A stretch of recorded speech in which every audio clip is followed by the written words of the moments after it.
Corporatist interest group systems empower both labor and business groups to become actively engaged in making economic policies.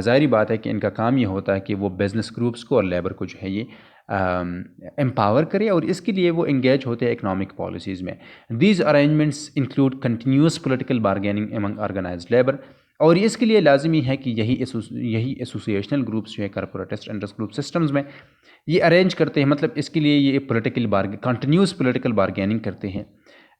Business interest, مطلب اس کے لیے وہ ظاہری بات ہے کہ وہ آرگنائز کرتے ہیں لیبر انٹرسٹ کو، بزنس انٹرسٹ کو، پولیٹیکل پارٹیز کے ساتھ ان کے وہ بارگیننگ میں ہوتے ہیں.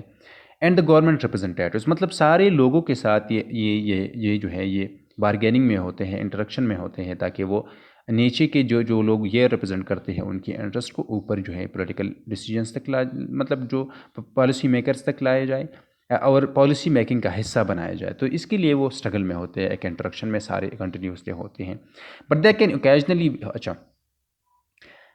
such corporatist systems interconnect organizations that in other political system play very different often antagonistic roles. مطلب کارپوریٹسٹ انٹرسٹ گروپ سسٹم میں یہ ہوتا ہے کہ وہاں پر اکثر ایک انٹرسٹ کے لیے ایک پیک آرگنائزیشن ہوتا، مطلب لیبر کے لیے یا ایک اکنامک آرگنائزیشن ہوتی ہے جن میں لیبر آرگنائزیشنز کی ریپرزنٹیشنز ہوتی ہیں، اور ظاہری بات ہے کہ جو ورکرز ہیں ان کی بزنس گروپس جو ہے ان کی ریپرزنٹیشن ہوتی ہے. تو یہ پیک آرگنائزیشن پر اتنا آرگنائزڈ ہوتا ہے، اتنا ریسورسفل ہوتا ہے، اتنا پاورفل ہوتا ہے کہ یہ پھر ساری ڈیسیجن میکنگ پروسیس پر اور پالیسی میکنگ پروسیس پر یہ سب سے زیادہ اثر انداز ہو سکتے ہیں یا ہوتے ہیں.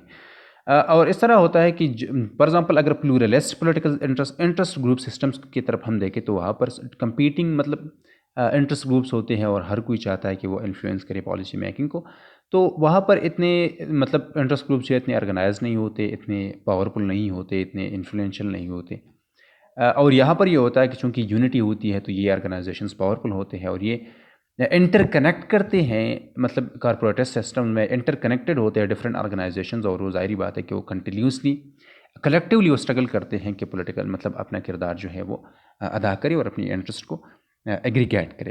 Associational groups tend to play a larger role in democracies that accept interest groups activity attempting to influence government policy, which is often where these groups have close ties with particular political parties. جو پہلے بھی ہم check کہہ چکے ہیں کہ ایسوسیشنل groups جو ہیں یہ ان کا کردار ہے ڈیموکریسیز میں جہاں پر یہ الاؤڈ ہوتے ہیں، اور ظاہری بات ہے کہ یہ اپنی کلوز ٹائز کو رکھتے ہیں پرٹیکولر پولیٹیکل پارٹیز کے ساتھ. Institutional groups, for example, such as bureaucratic agencies and military factions, can also be important interest aggregators. For example, Pakistan جیسے ملک میں انسٹیٹیوشنل گروپس جو ہے یہ زیادہ پاورفل ہوتے ہیں. مطلب انسٹیٹیوشنل گروپس جو ہے ظاہری بات ہے کہ اس کی پیچھے ایک فارمل آرگنائزیشنل اسٹرکچر ہوتا ہے، ایک فارمل آرگنائزیشنل بیس ہوتا ہے ان کا. تو اور یہ انسٹیٹیوشن ہی سے انٹرسٹ گروپس بنتے ہیں. فار ایگزامپل بیوروکریٹس ہیں، تو ان کا کردار جو ہے ظاہری بات ہے کہ یہ انفلوئنشل اس طرح ہوتے ہیں کہ سسٹم پر ان دونوں کا فار ایگزامپل ہم کہہ سکتے ہیں کہ ملٹری ایک پاکستان میں ملٹری اور دوسری نمبر پر بیوروکریسی کا ایک اہم پاورفل ہولڈ ہے political system per.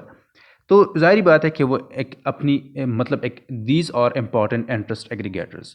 Indeed, the bureaucracy performs this function in most societies. اور ایون بہت سے سوسائٹیز میں بیوروکریسی کا یہ کام ہوتا ہے کہ بیوروکریٹک انسٹیٹیوشنل انٹرسٹ گروپس جو ہے وہ زیادہ تر کیونکہ ان کا ایک انٹریکشن کنٹینیوس انٹریکشن میں یہ ہوتے ہیں ڈیسیجن میکرز کے ساتھ، پالیسی میکرز کے ساتھ. تو ظاہری بات ہے کہ وہ ایک امپورٹنٹ انٹرسٹ ایگریگیٹرز بنتے ہیں. Although established primarily to implement public policy, the bureaucracy may negotiate with interest groups to identify their preferences and to mobilize their support.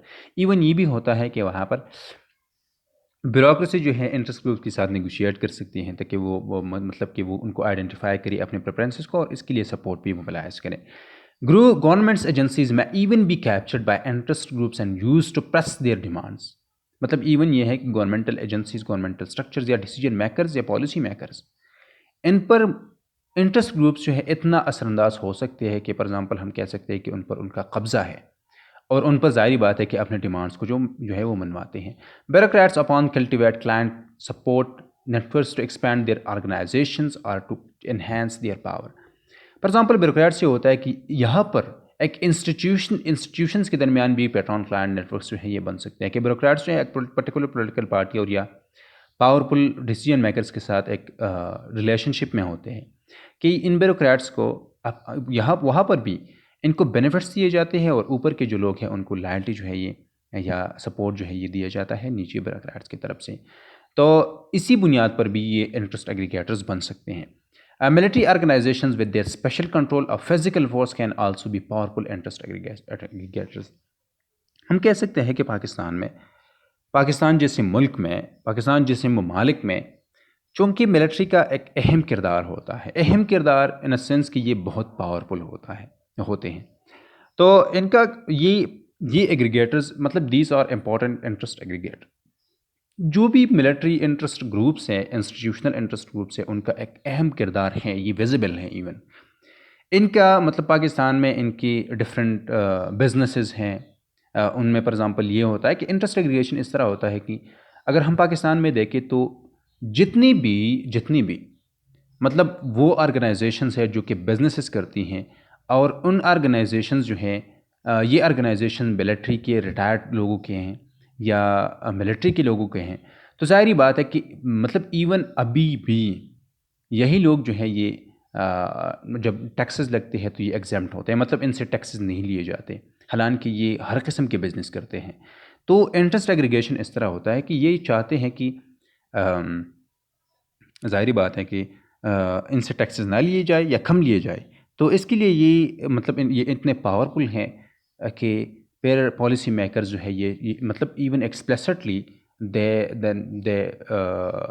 وہ بجٹ میں یہ چیزیں ایکسپلیسٹلی کرتے ہیں کہ ان کو جتنی بھی ملٹری آرگنائزیشنز ہے، بزنس آرگنائزیشنز یا فار ایگزامپل کنسٹرکشن کمپنیز ہیں اور ٹرکنگ کمپنیز ہیں، بہت سی چیزیں ہیں، ان ساری چیزوں کو ٹیکسز میں ان کو ایگزمپشن مل جاتی ہے. تو پھر ظاہری بات ہے کہ یہی پروسیس ہے.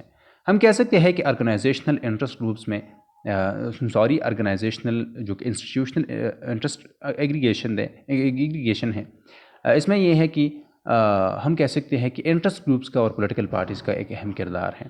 انٹرسٹ گروپس جو ہے یہ انسٹیٹیوشنل بھی ہو سکتے ہیں، یہ آرگنائزیشنل ایسوسیشنل بھی ہو سکتے ہیں، اور یہ کلیکٹیو اپنی ممبرس کی جو جتنی بھی انٹرسٹ ہے ان کو ریپرزینٹ کرتی ہے، اور ظاہری بات ہے کہ ان کی بات کی جاتی ہے. اور دوسری طرف جو ہمارے ساتھ انسٹیٹیوشنل ہے، تو انسٹیٹیوشنل میں بیوروکریٹک انٹرسٹ گروپس بھی ہو سکتے ہیں جن کا بنیاد بیوروکریسی پر ہوتا ہے، یا سول سرونٹس کے انٹرسٹ گروپ، یا ملٹری کے انٹرسٹ گروپس بھی ہو سکتے ہیں. اور یہ چونکہ ڈیولپنگ کنٹریز میں زیادہ تر جو ہے یہ پاورفل ہوتے ہیں.